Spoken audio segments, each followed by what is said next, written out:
Hi everybody, it's Christine at CLAldridgeArt, and I have come to you today with a project that I gave you a sneak peek on during my last video, and I am just too excited about it to put it off until we're done with the other series. So I thought I would bring it and see if maybe we could finish this tonight. And to those of you who have commented about the stories that I tell during my videos, thank you for the positive feedback. You know, one of the things about it is that everybody has stories in their lives, in their pasts, in their histories. And I really do believe that one of the ways that we all relate as human beings is to actually talk to each other about our stories. So that is, of course, why I do it. And because if I didn't, otherwise I would sit in my house in silence all day long, and that's not good for anybody. Okay, so what I wanted to show you, this is my book, Flowers Inspirations. It's actually listed everywhere as adult coloring book of flower inspirations. It is available at all of the, customary places: Amazon, Barnes & Noble online, Walmart online. Most of the, like Abe's Books has it. A lot of the third-party sellers that order them through Amazon have it. It's also available in PDF form on my website.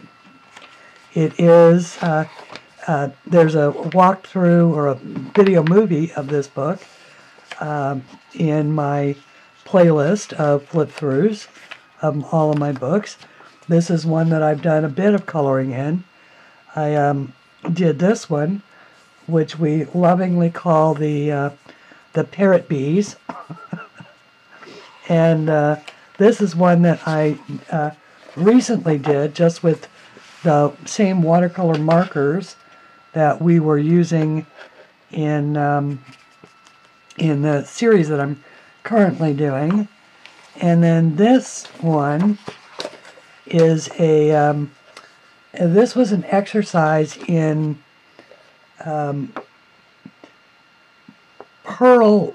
in creating pearlescent sheen, and it's kind of cool. If anybody would like to see a tutorial on that, I learned to do it from Amanda, or actually Rose Rambo, over at Vitruvian Art, but I colored these to look like pearls. And this was a project that I was excuse me, we were doing a 3-color palette challenge on my Facebook group, and I never quite finished it. This was, I think it was back in February that we were doing this challenge, but I never quite finished that. But this this is what I've been working on right here, and it's taken a while, but what I'm attempting to do here is create a marquetry box. You know, what looks like the top of a marquetry table or a marquetry box for jewelry, something like that, only on a coloring page. When I drew this design, it's been colored a ton of ways, and I'll show you a couple of those here.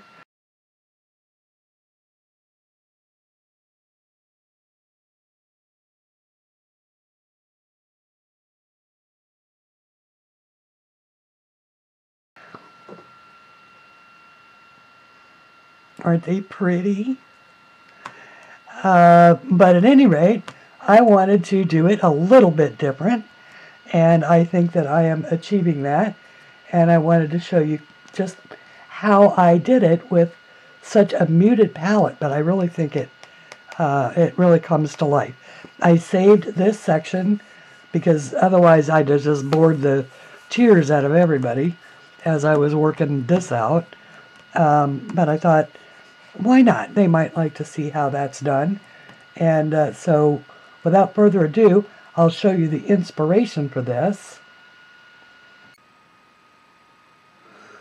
Well, you know how you have something all planned, or you think you know where something is, and you go looking for it and it's not there?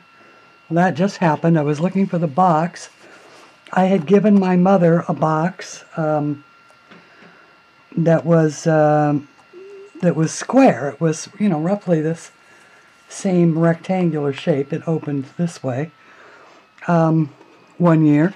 But I also gave my father a box, and this was this is the lid that was on the one that I gave to my dad.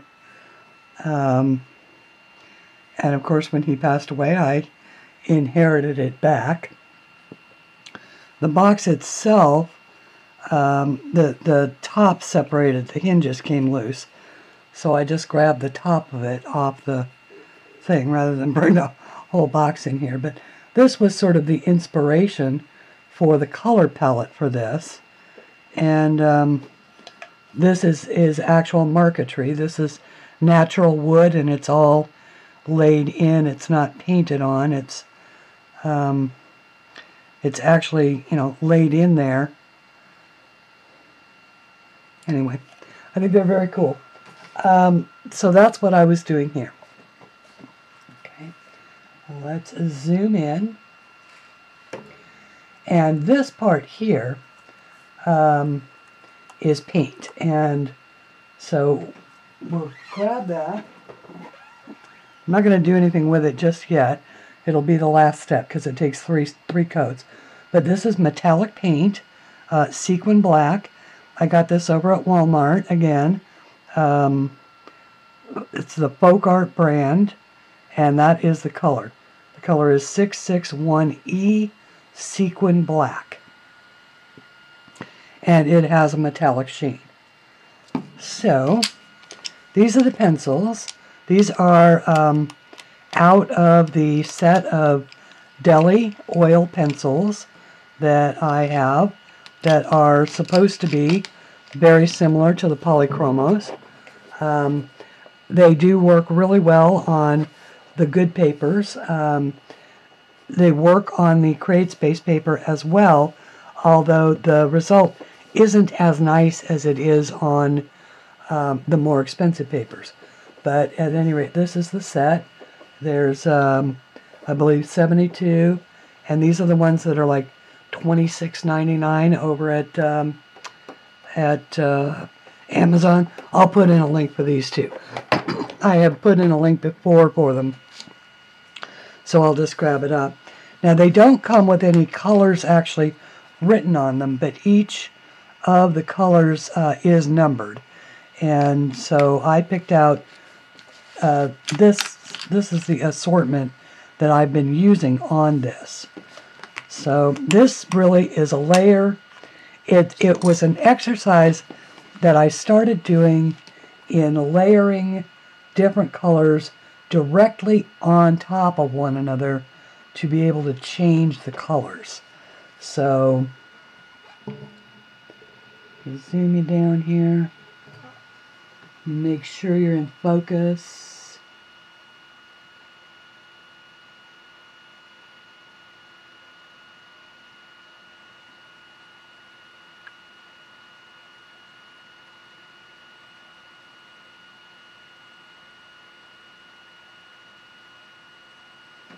That looks about right.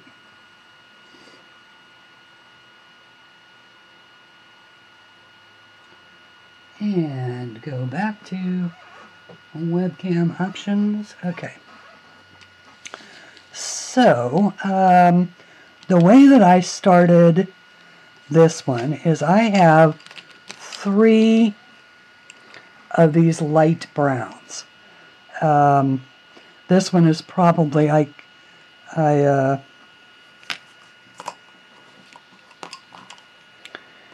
3 of those light browns. One has a slightly red hue, and the other 2 are yellow based.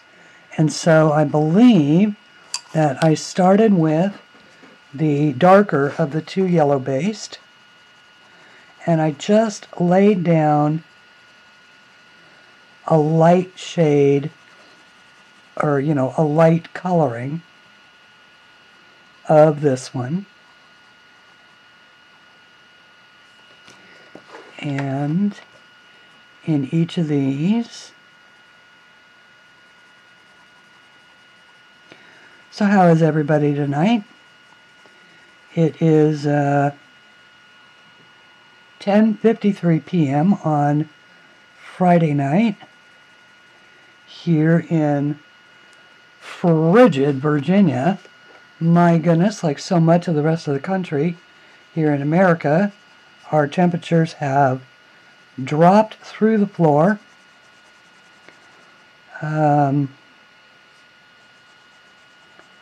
Today.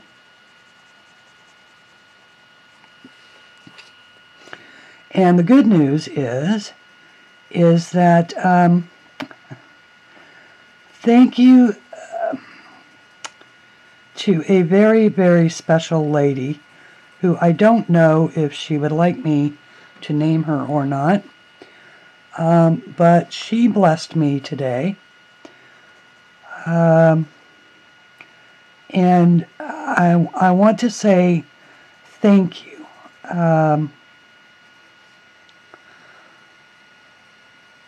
And to say that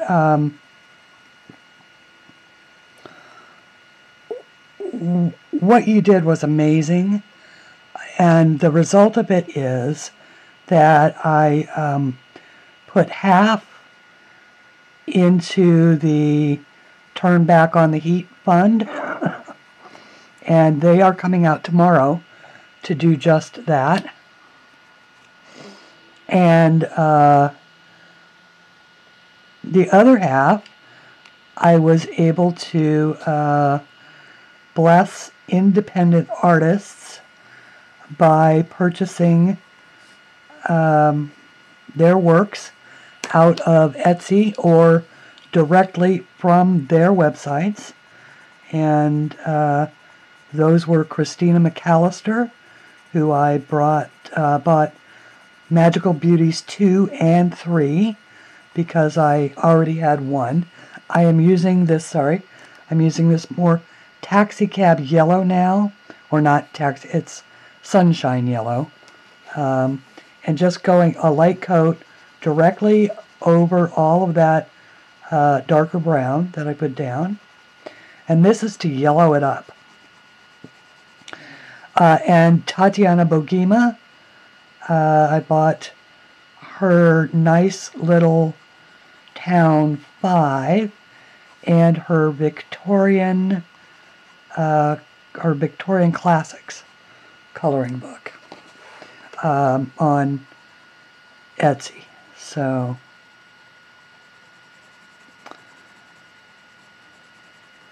that is what I did with that. Half into my winter heating fund and half into other artists, blessing other artists by purchasing their work.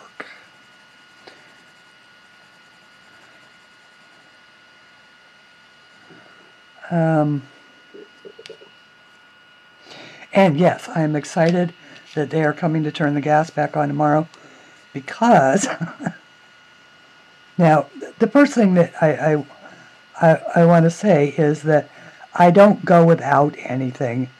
I mean, there's nothing in my life that is critical that I deprive myself of, or that I, sit here and go without because I can't afford the more expensive things. What I do, however, is sort of roll with whatever it is. Now, I mentioned that my aunt and uncle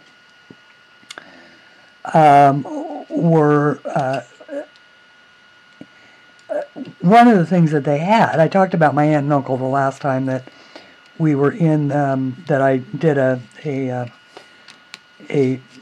I'm using the very lightest of the browns now to burnish and blend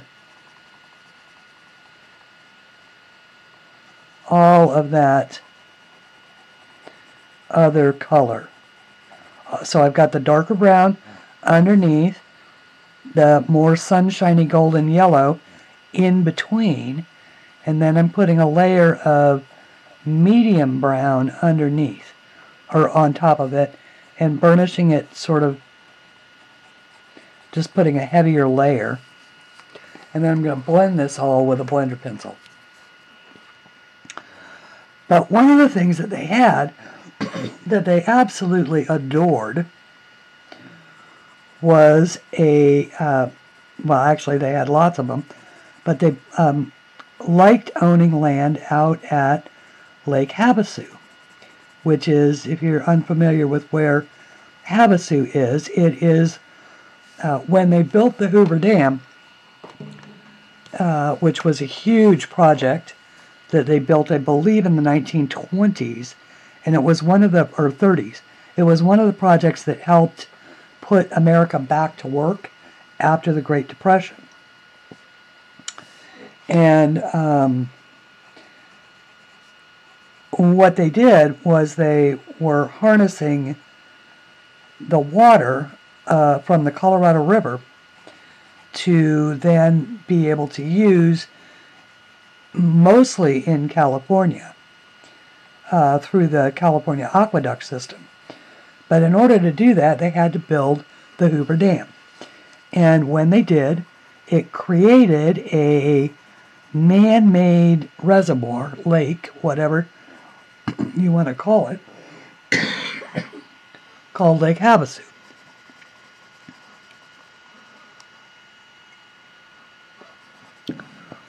And my aunt and uncle and my dad all bought parcels of land out there as long-term investments. Mostly they were 5-acre parcels of land.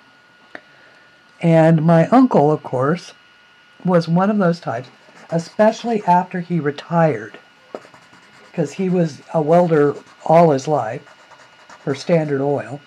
But after he retired, and now I'm using a colorless blender. This one happens to be a Prismacolor colorless blender, but you can use the Derwent, you could use any one you happen to have.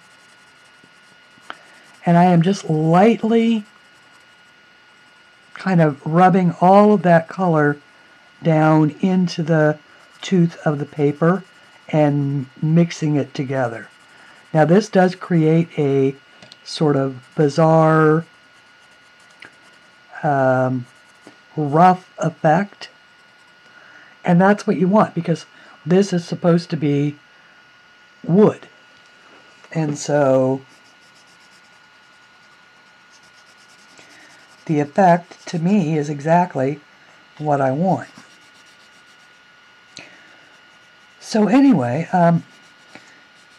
my uncle, of course, couldn't stand to have nothing to do.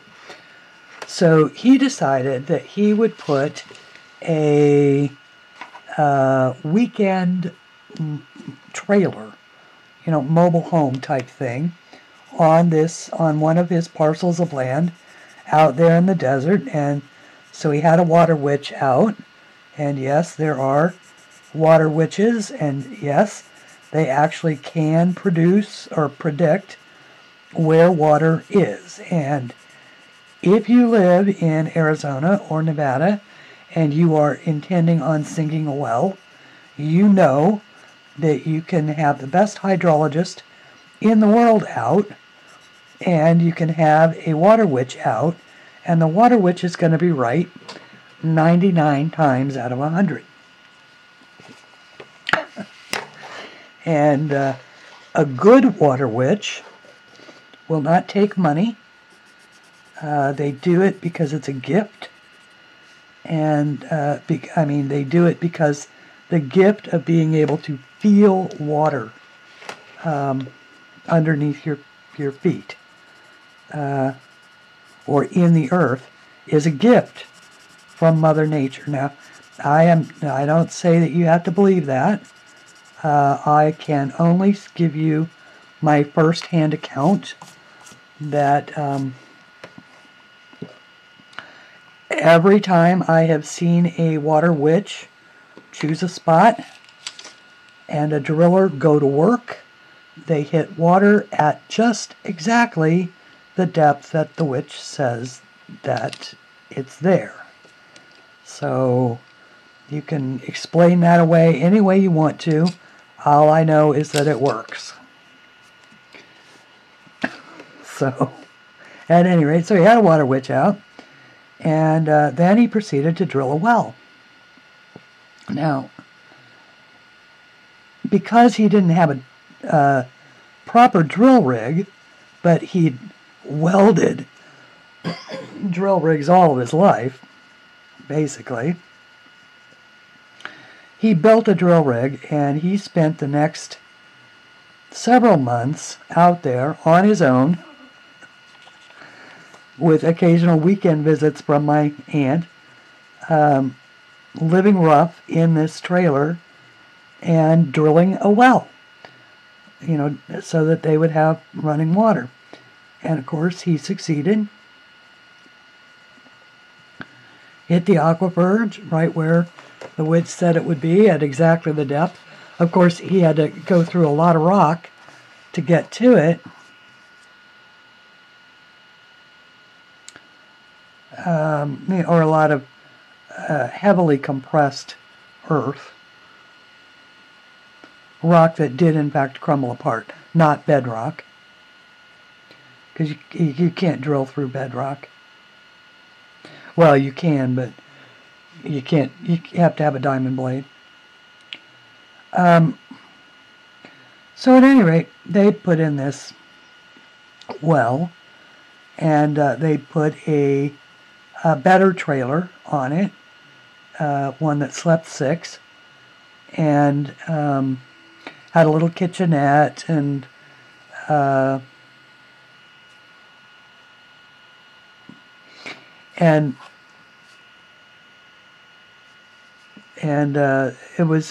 had a 5-gallon hot water tank. I do have a point to this story, by the way. Had a 5-gallon hot water tank. So if you wanted to take a shower, you had to plan it on a schedule, and especially if there was more than one person in the house. And you had to remember that you only had 5 gallons of hot water to work with.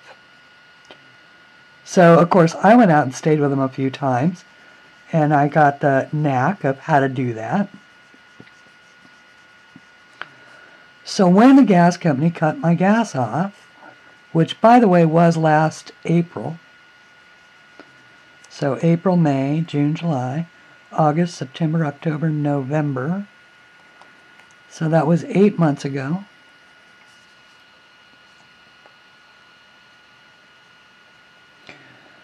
I didn't worry over much, even though my hot water tank is, gas powered, because I had a huge experience with 5 gallons of hot water, which just happens to be how much my giant soup pot holds. So you know that I kept filling up the hot. I went and bought a $10 hot plate, dedicated it toward, cleared a spot in the kitchen that was just for the hot plate, and put fire-resistant tile all around it, and put it on the floor, because 5 gallons is a lot to lift from a counter height, especially when you get older like I am. Actually, so anyway, So I would just make hot water that way. I always had an endless supply of hot water. And a sun shower. Because, you know, you drag out the old camping gear and take the sun shower and put it in the shower, and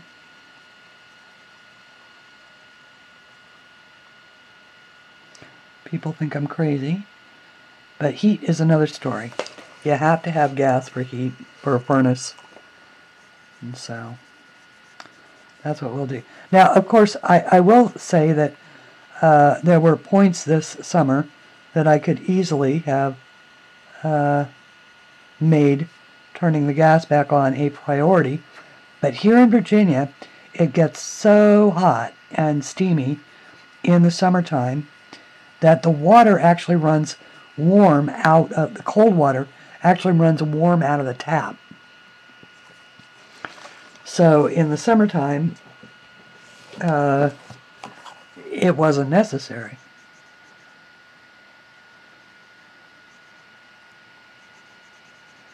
I'm probably going to end up having to... I mean, I don't want you guys to think bad things about me. I don't, you know, it's just... I'm odd, that's all. I'm just odd. I'm not crazy. I'm just odd. So there are some things that, you know, that really bother me, like a car that doesn't work. That I need to have fixed right away. You know, something that I have a workaround for. You know, if I can find a workaround for it, it doesn't matter to me if it works or not, because I have a workaround. And, you know, if a particular thing doesn't work, but I have a workaround, then I have all the patience in the world with getting stuff fixed. If I can find no workaround, or if the thing that is broken is so critical to, you know, daily life, then, but I do laundry in cold water, always have. Your clothes last longer that way, by the way.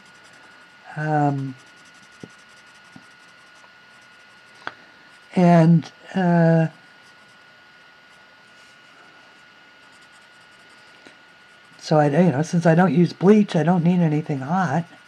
I don't need hot water. I have, I do 99% of anything that I cook is either in the microwave or in the toaster oven anyway.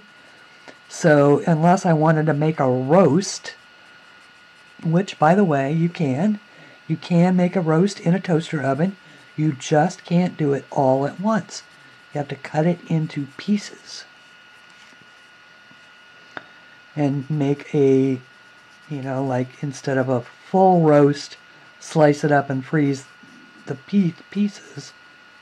You slice up a raw roast into pieces and put the pieces in the freezer and just take out a smaller section, because you have to have a pan that you can put it in.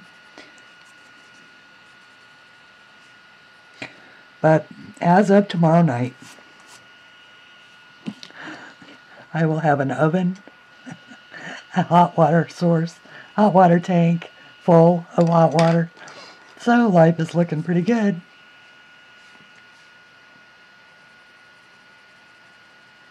I do have to admit that a hot shower is, with unlimited hot water, will be a nice thing. I was always a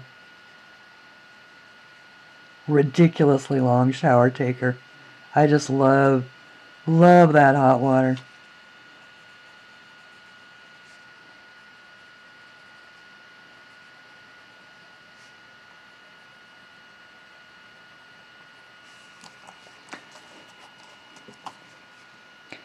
And now what I'm doing is I'm taking my very lightest shade of the yellow browns, so the very, very lightest shade, and doing the outside of these. I'm matching what I've done over here, and as I was you know, choosing all these colors. But see I love the way that these Deli pencils go down even on this toothy paper. They leave the little white blotches, but you can blend those out with the blender pencil, and I will do that in all of these areas here, and it just smooths out, and it's so cool. But if you ever want to know, if you ever have need to color marquetry, this is how you color it. If you're not good at woodworking, you can satisfy your need to do marquetry with your colored pencils. So that trailer was fun. We used to go out, and he had my uncle also had a houseboat that he built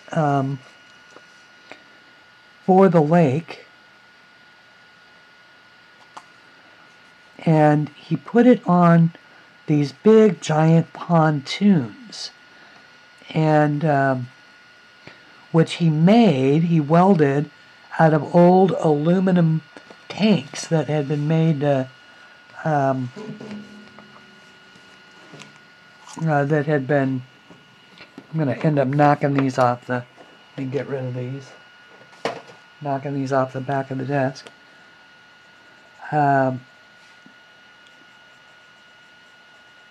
That he had made out of some sort of storage containers.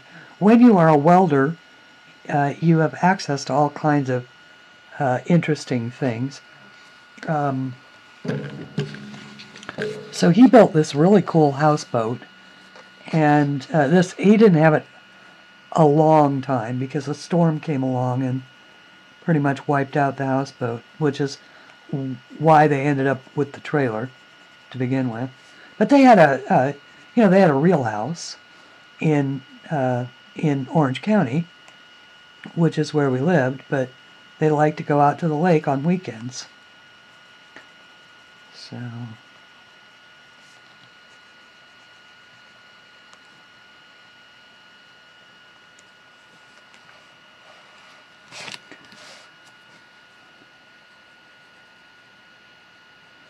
and my aunt was the bookkeeper for a sheet metal company, which is how she met my uncle to begin with, at some sort of a mutual meeting of the Standard Oil people with the sheet metal people, because obviously sheet metal is pretty important in things like tanks and oil tanks and steel and stuff like that. Okay, I need to sharpen my blender pencil. Once again, I use, whoops, well,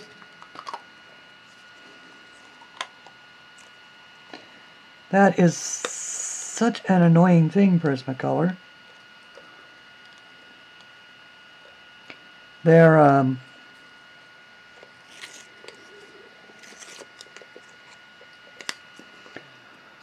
sharpener, I have sort of a love-hate relationship with their sharpener. I love it when it works and I don't when it doesn't. But I also rarely, if ever, break a pencil. So they must be doing something right.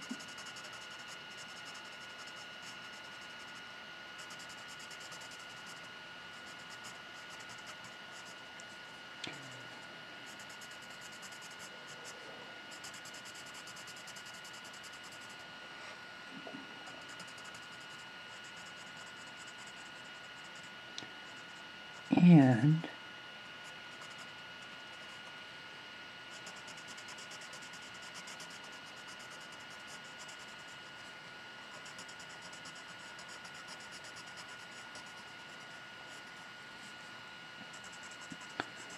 so where was I? I was talking about sheet metal, yeah? Those were nice people that my aunt worked for. lifelong friends in addition to employers. I think that's one of the nice things about working for a mid-sized company as opposed to a, gigantic conglomerate. And when you work for Standard Oil, nobody knows who you are. But if you work for a medium-sized company, the bosses all know your first name. Mostly.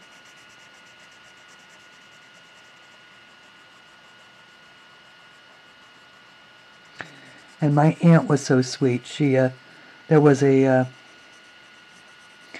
gentleman who worked with my uncle, but was considerably older. And his wife passed away, leaving him with a young daughter to raise on his own. And so my aunt sort of was always there for her if she needed, a mother's touch, a mother's opinion, somebody to talk to that wasn't her dad, that kind of thing. And he never did remarry, and so he was also a fixture at Christmas. At least every Christmas that I was at her house, he was certainly at her house too. Now, of course, in later years, like all, couples who are together, you sort of split the duty between her family at Thanksgiving and his family at Christmas, and the next year his family at Thanksgiving and your family at Christmas. And that's the way it was with JD and I. We were together, he was my longest relationship at 9 years. And so I spent a lot of time with his family too on the holidays. They were an interesting bunch. Talking about judgments, it was so funny. When he was from one of those families that nobody had ever gotten a divorce, nobody had ever done anything notorious, and all of that. And so then, of course, when JD got a divorce the first time, this was before he met me, it created this sort of scandal in the family. And then, of course, when they found out about the fact that I had a brother that I didn't know anything about, because he and I got together when I was 30-something, 34, I think. And of course, I found out about my brother when I was 26, and it wasn't a secret by then. Most of the people were dead, not all of them, but most, that it would really affect. And so they were all, this, that, and the other thing. Well, come to find out that his sister, his beloved older sister, that he used to throw in my face as being Little Miss Ideal. Well, you know what happened, right? College, away from home, first time, handsome college professor. Oops, 9 months later. And the thing about it is that his mother, who used to give me, such grief, knew about it. She knew all about it because she arranged to have the kid adopted out. Well, now here we are, was 30 years later, and guess who is signed up at the registry to find each other and does. I felt like marching up to her and saying, yeah, explain this. Explain how you could judge my mother and now, you know, and look at this. So, like, I wasn't always so gracious as I am now. Or quite so understanding. Needless to say, that did not stand me in the best stead with my not quite mother-in-law, but she got the point, you know, about the whole, if you live in a glass house, don't throw rocks.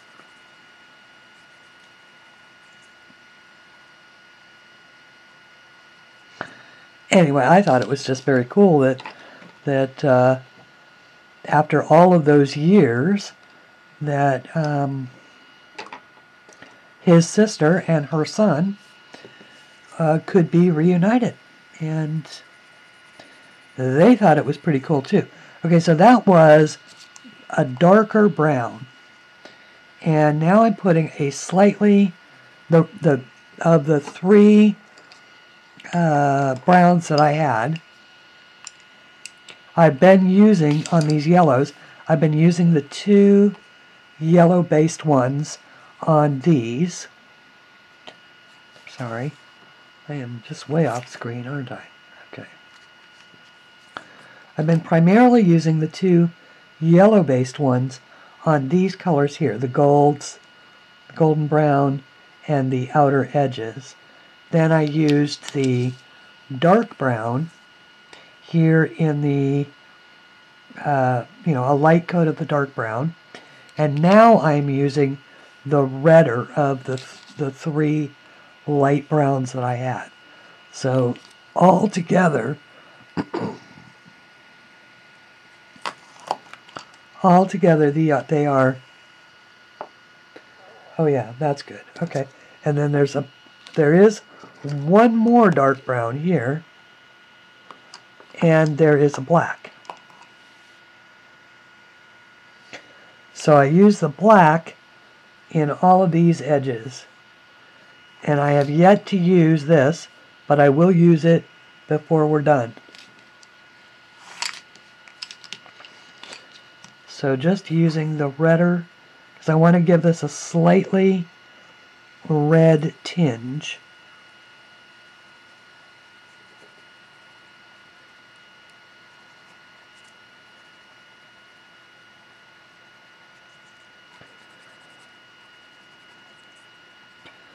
But over the years, I've been surprised to find out just how many families have that kind of a story in them.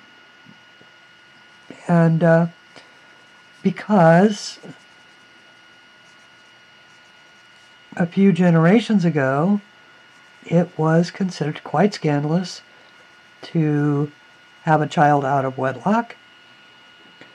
Now, of course, it happens a lot, and I won't say that our society encourages it, but we certainly no longer hold people, you know, with their feet to the fire for it.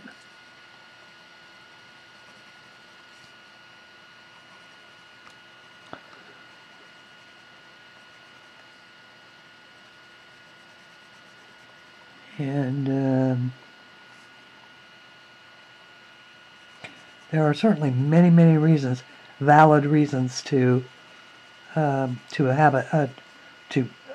a child adopted out, especially if you are just simply not in a position or not of a character.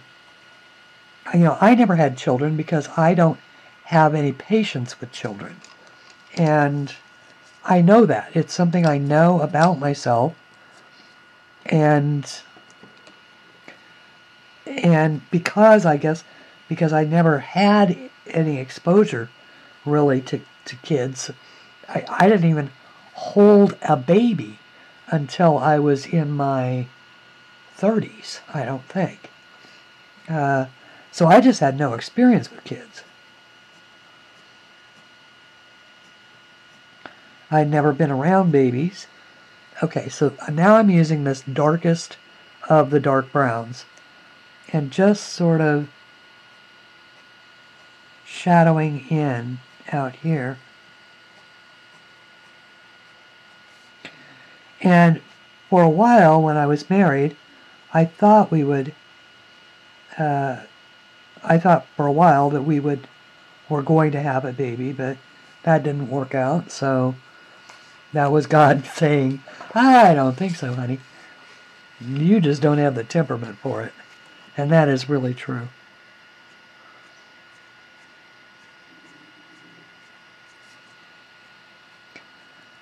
So, and it's honestly, it's not something that I've ever missed. People say I should miss it, but, you know, I really don't. And about the only time that I even think about it now is when I think about, you know, when I get old and I'm gone, or, you know, not a who will take care of me, but I guess, who will miss me. That's what I'm thinking. Who will miss me? And the answer to that question is the people that will miss me. You know, that's the only answer that there ever can be, because you can't predict stuff like that.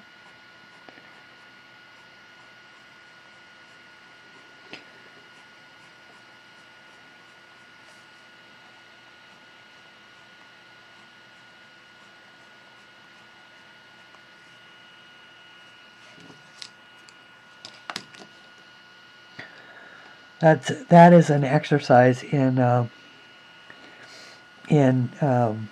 remember some videos back I mentioned about now this is the lightest, this is the medium brown. A few videos back I mentioned that I had done landmark training, and which was the former est, which, you know, it's valid tools. You just have to understand that it's not the be-all and end-all of everything. But one of the things that you learn is there's an exercise, and it's called chocolate or vanilla, choose. So the question is, what is your favorite flavor of ice cream? Is it chocolate or is it vanilla? Choose. Assuming, of course, that there are only two flavors of ice cream in the world, chocolate and vanilla. And so you choose chocolate, right? You know, or you choose vanilla, whichever it is that you choose. And now they'll say, why did you choose chocolate? You know, as if you chose chocolate. And our first instinct is to give you all of the reasons why you chose chocolate. Now, what the reasons are the internal workings of your mind that are feeding you information about, you know, flavor and whatever it is that. So your mind is manufacturing reasons. But why you chose chocolate is because you chose chocolate. And when you understand that, and it is sort of an existential thing, but when you are able to separate out the action from the reasons, you are able to stop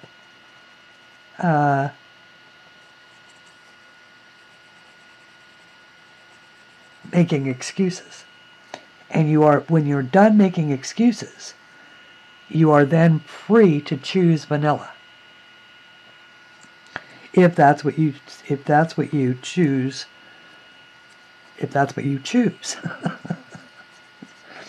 So it's a little difficult to explain in a 5-second thing, but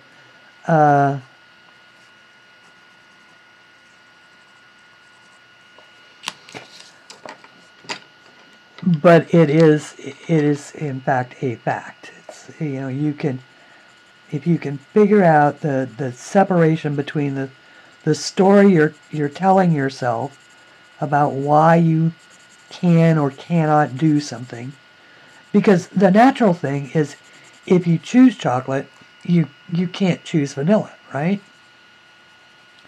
Because you already chose chocolate.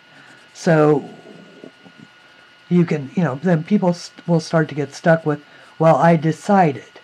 Well, decided. What is side? There's homicide, there's suicide, there's fratricide, there's, you know, side is a suffix of a word that is basically the killing off of all other options. And decide is the same, it's the same root of the word. So when you decide to do something, you are then eliminating all the other possibilities. So you're taking away your own choice to choose.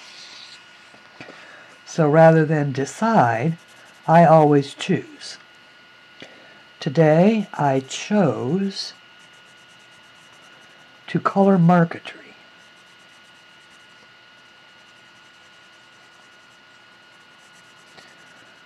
I choose to be happy. I choose not to let things that I have no control over make me crazy.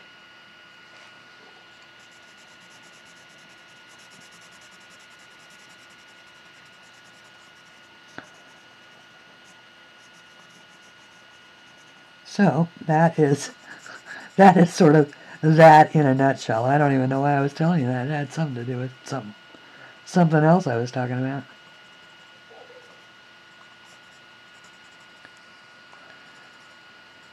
What was the word that somebody used about rambling through my life? Yeah, that's I do that. I sort of ramble. Okay, so there's that.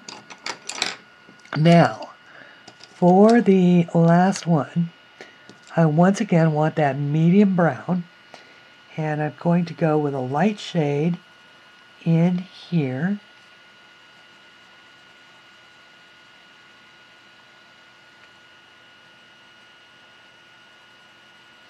These are going to be red, or actually they're going to be this sort of rusty color here. But to get there, I need to go with with this light brown.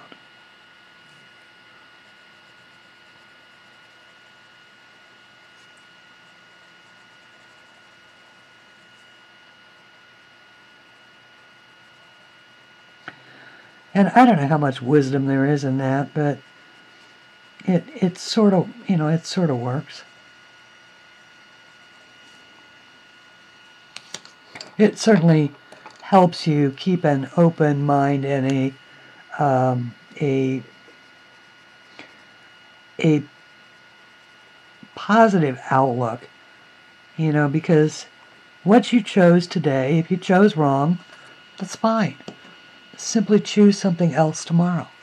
You know, choose to be better. Choose to be happier. Choose to, you know, to react differently. Choose to, oh, this is especially true. This used to be so true of me.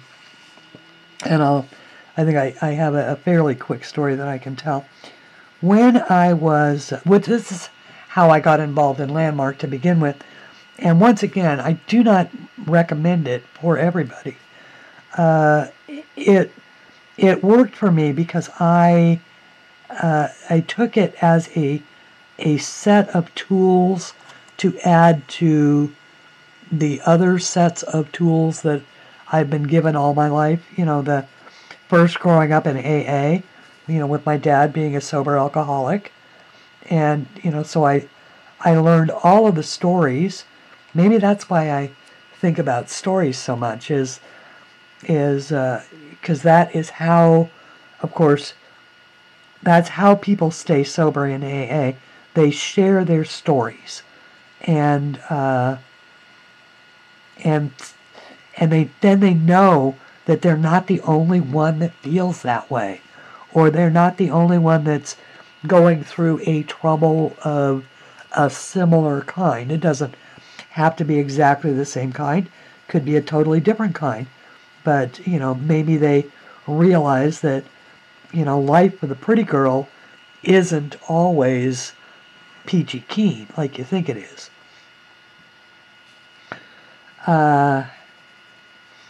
So, at any rate, so I took landmark training as a tool to add to my tool belt, not as a way of life.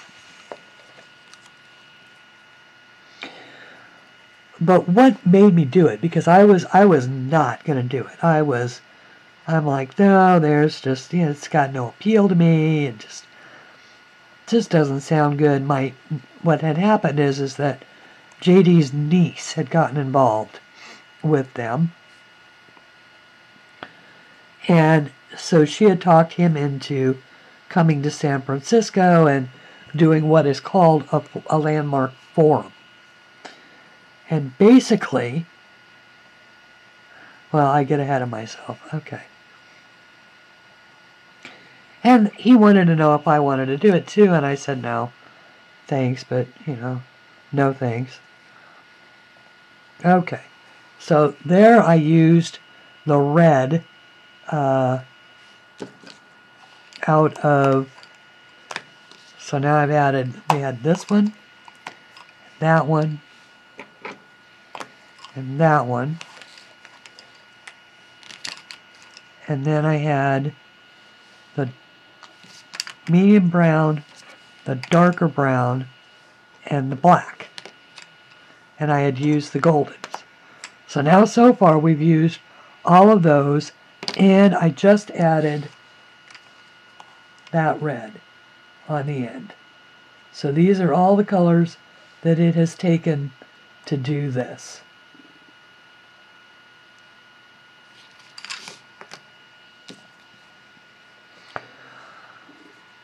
So he went and did it, and I was supposed to drive over, because it's about a 3-hour drive from Reno to San Francisco, which is where the forum was being held.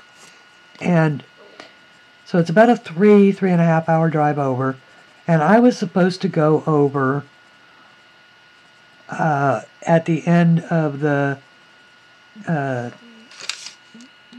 it was like because it goes, it's three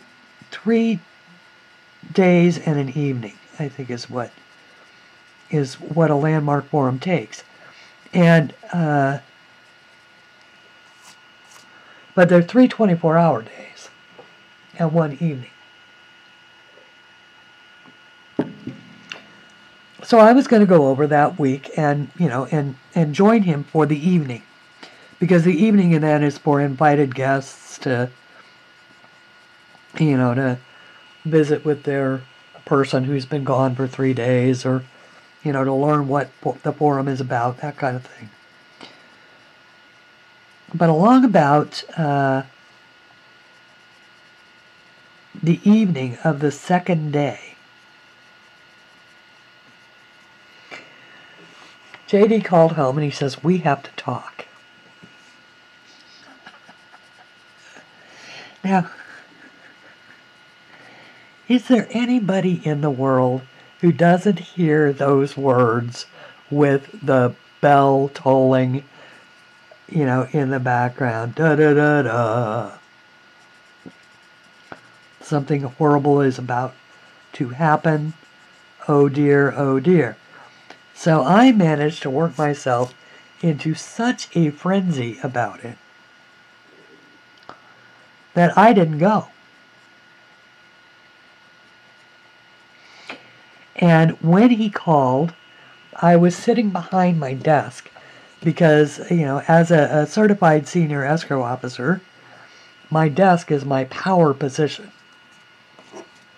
And so I was sitting behind my desk, and he called and said, "Why aren't you here?" And I said, "Because if you're going to pull the rug out from under my life, you're going to have to do it face to face." That's what I think I said. Or, you're going to have to do it in privacy, or I don't even remember what I said, but it was stupid.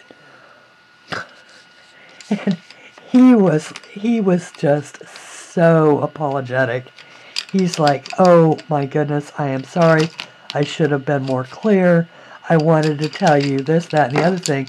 And so he started, talking about priorities and how he had realized that he had stopped putting me first in his list of priorities, and how sorry he was for that, and la da da da da da da. That's what he wanted to talk about. But of course, human beings, we are meaning-making machines. We can assign meaning to just about anything. And I personally have assigned the meaning of dread to the words, "We need to talk."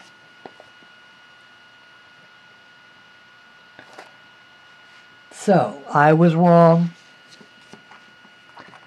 I did eventually go and do a landmark for him, if for no other reason, because they promised me that if I did, I would never have to spend another 24 hours like that again. And they were right. Because now, if I don't understand what somebody means, I say, "What does that mean? What do you mean we need to talk? What do we need to talk about? Can you give me just a brief outline?" You don't have to give me the details, just give me a brief outline. And, then, if it's something good, you've got something good to look forward to. Instead of being all stuck and thinking that, that something horrible is about to happen. So I realized that I had done that to myself. I had actually created this sort of living hell for myself for 24 hours that I never needed to be in. And that is why I went and did a landmark for him.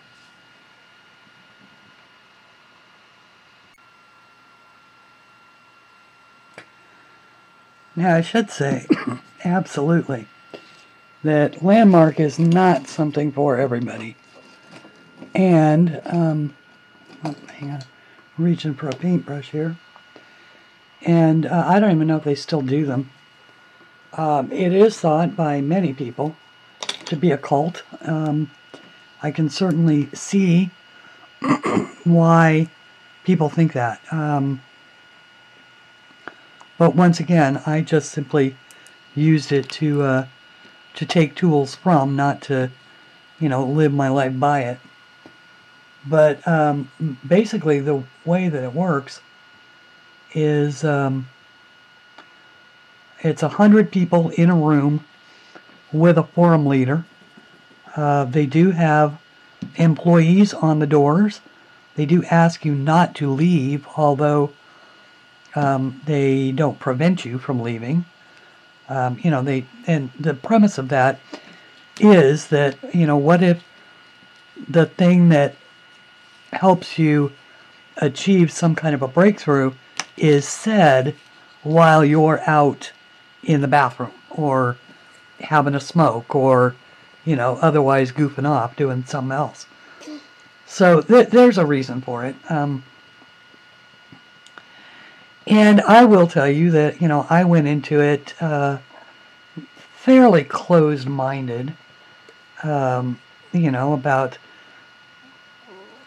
what, you know, they had to say. And but I was able then to apply all of that experience that I'd had. Okay, what I've done here, sorry, let me go to coloring.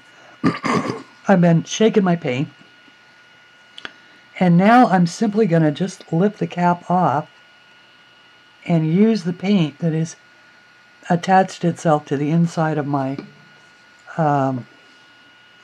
inside of the cap. So I'm just treating this like it's a little paint bucket.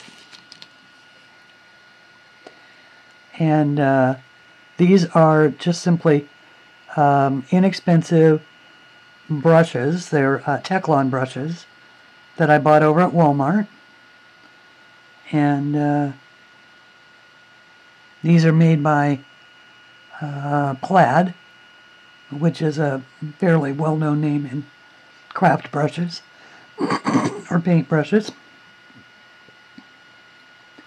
And I'm just using this bigger brush to do these larger spaces, and I've got a smaller detail brush that I will use closer to the sides. But at any rate, they do, it's 100 people in a room, and basically what you do is tell stories. And of, you know, places in your life that you are blocked and what you are there at the forum to unblock. And there's a whole lot of paperwork that you have to go through ahead of time, you know, basically asserting that you're not under psychiatric care, because really what it is just like any kind of a AA meeting, it's a, you know, it's pretty intense. People being honest and telling real stories about real things. And San Francisco, of course, much of the audience participation was around the hate crimes that people had been experiencing, because San Francisco is so predominantly gay.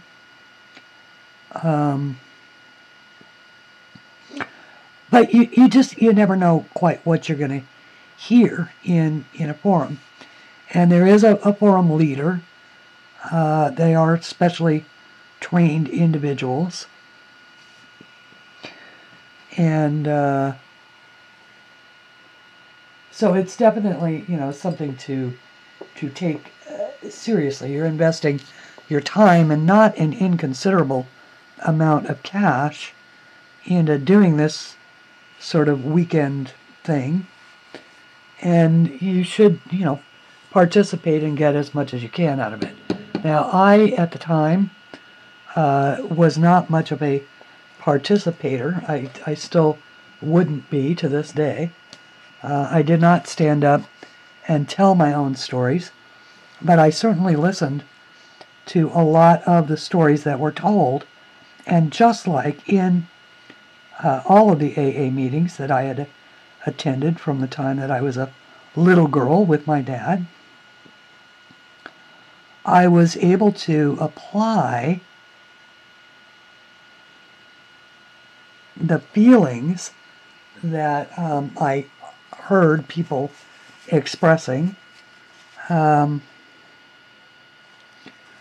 other situations in my own life, and, you know, and with people that I had known. And, whoops, well, that was dumb.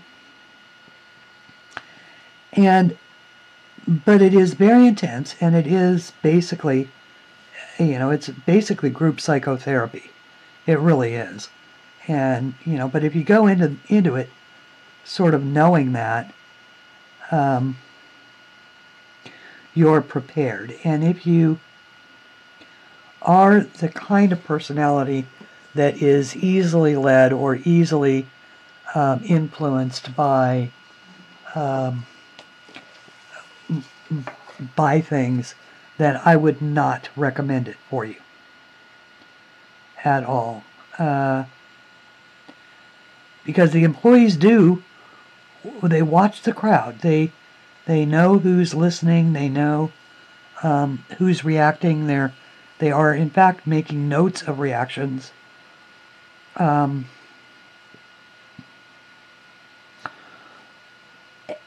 they do that theoretically so that they know how best to get you to participate and get the most out of the forum, but of course they've been accused of doing it for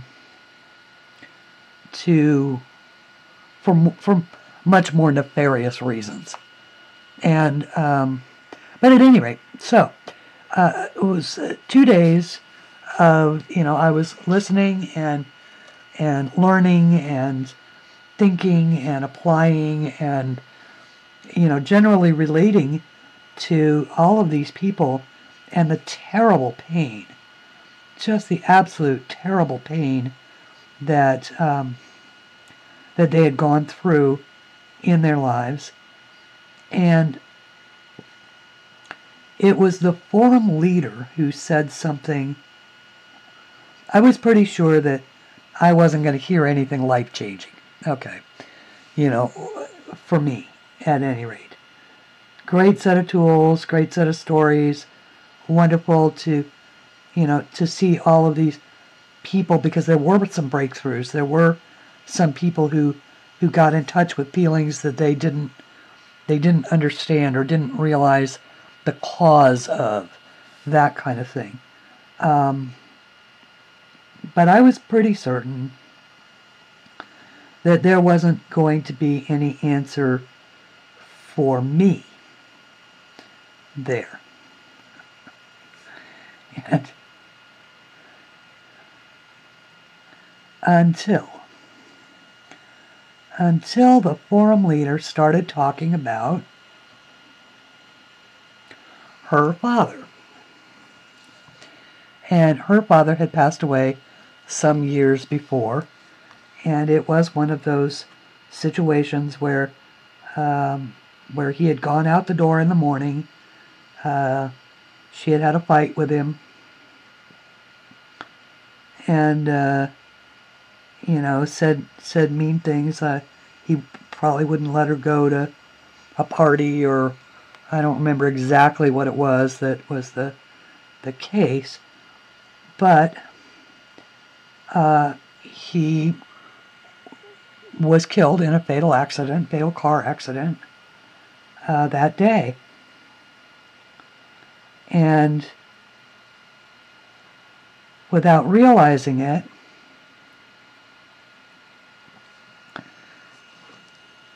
she had carried around a lot of guilt about that,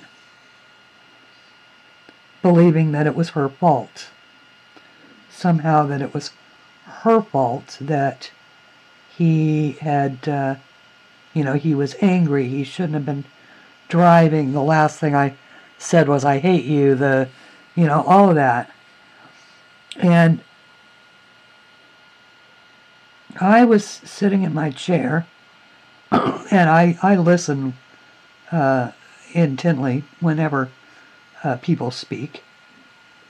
I listen to who they're being. I don't necessarily listen to what they're saying so much as I watch who they are being in that situation. And I tried to stand up, and I couldn't, because my knees had literally turned to jelly. And I felt like I had just been rolled over by a freight train. I don't know if anybody knows what being emotionally flattened is like, but I was emotionally flattened. And what it was that my father was, after a lifetime of robust health, never a sick a day in his life. You know, he was in AA, sober always, all the years that I knew him, and had never pretty much taken so much as an aspirin. And because of that, never went to the doctor. Had been diagnosed in 1994, in June of 1994, with small cell lung cancer. And they gave him 6 months, and he lasted 3. And they put him through 33 radiation treatments, which was, of course, difficult for him.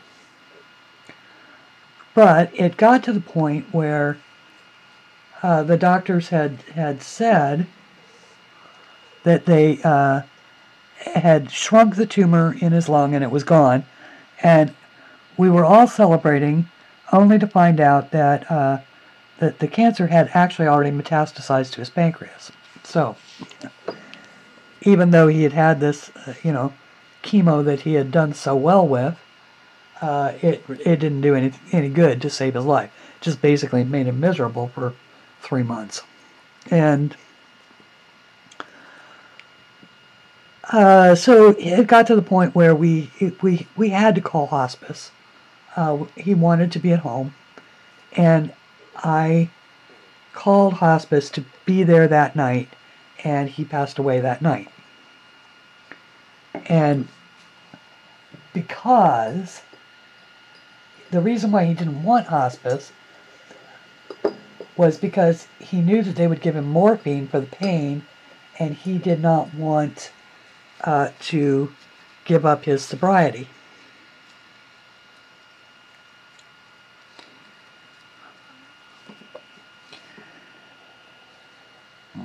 And it was me that called hospice. So, even though my logical brain said, Christine, it wasn't your fault, my emotional brain said,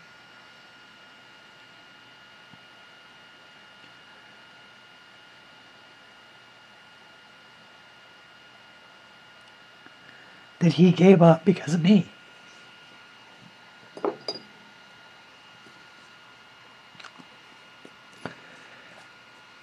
And that is what I got out of a landmark forum.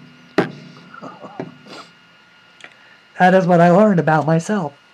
Now I know, once again, my logical brain knows that is not true. And now my emotional brain knows it as well.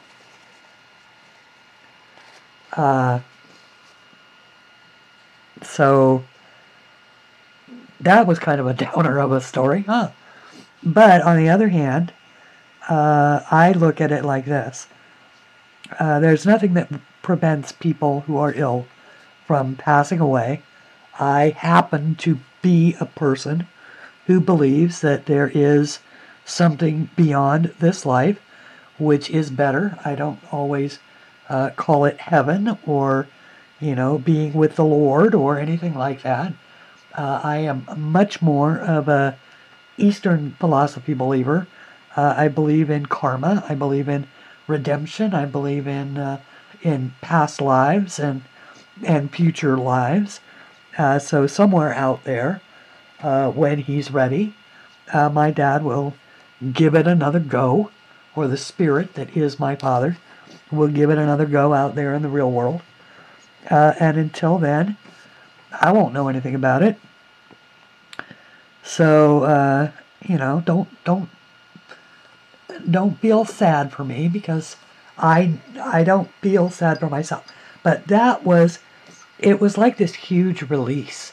It was like I had gone, because I think that I did the forum in 1999, I think.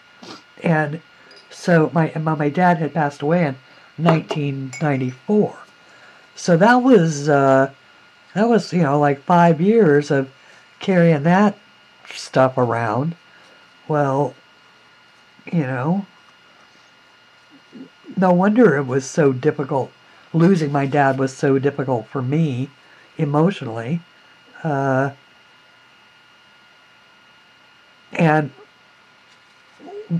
why my uncle felt the need to sort of stand in and step in and, sort of take up my dad's role. Because he's like, you're kind of a basket case. And he was so wonderful. Oh, my dad was such a pack rat. He was the worst pack rat. He had this garage that had, because, he had been in the auto body business for 40 years at that point. After the,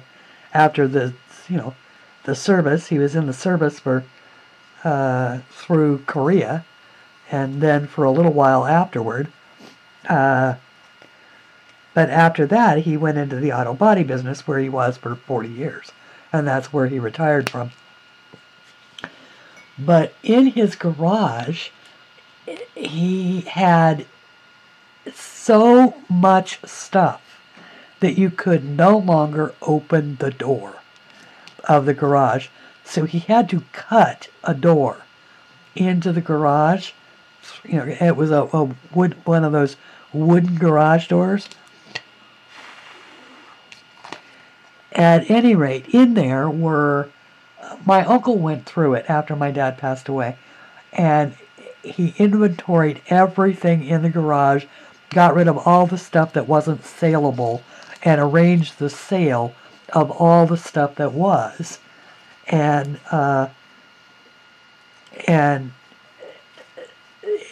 so the next time I saw it, of course, there was this, clean garage with all of this neatly stacked stuff to have a garage sale. That was all the stuff that was left. There were 2 gyrocopters in there. There was a boat in there. There was, 12, count them, 12 floor jacks to lift a car up. Because they'd be broken, and Dad would think, oh, I can fix that. He'd bring it home to fix it, and there it would still be, because the shop where he worked would simply buy a new one. So anyway. Okay, well, this is going to need 2 more coats. But, and please, once again, everybody, don't anybody be bummed out. It was a good thing, and it happened a long time ago. So it's a good thing that no more suffering, all of that. I don't suffer from it anymore. I don't blame myself. I'm perfectly fine. But it was good to, it was good to understand that I felt that way, and then understand the reason why, so that I could then begin the process of letting that go. And that is why I did it, and why it worked for me, among the many other tools that it gave me. So I had been telling myself a story, and now I'm not telling myself that story anymore. And I am telling myself a new story about how pretty is this.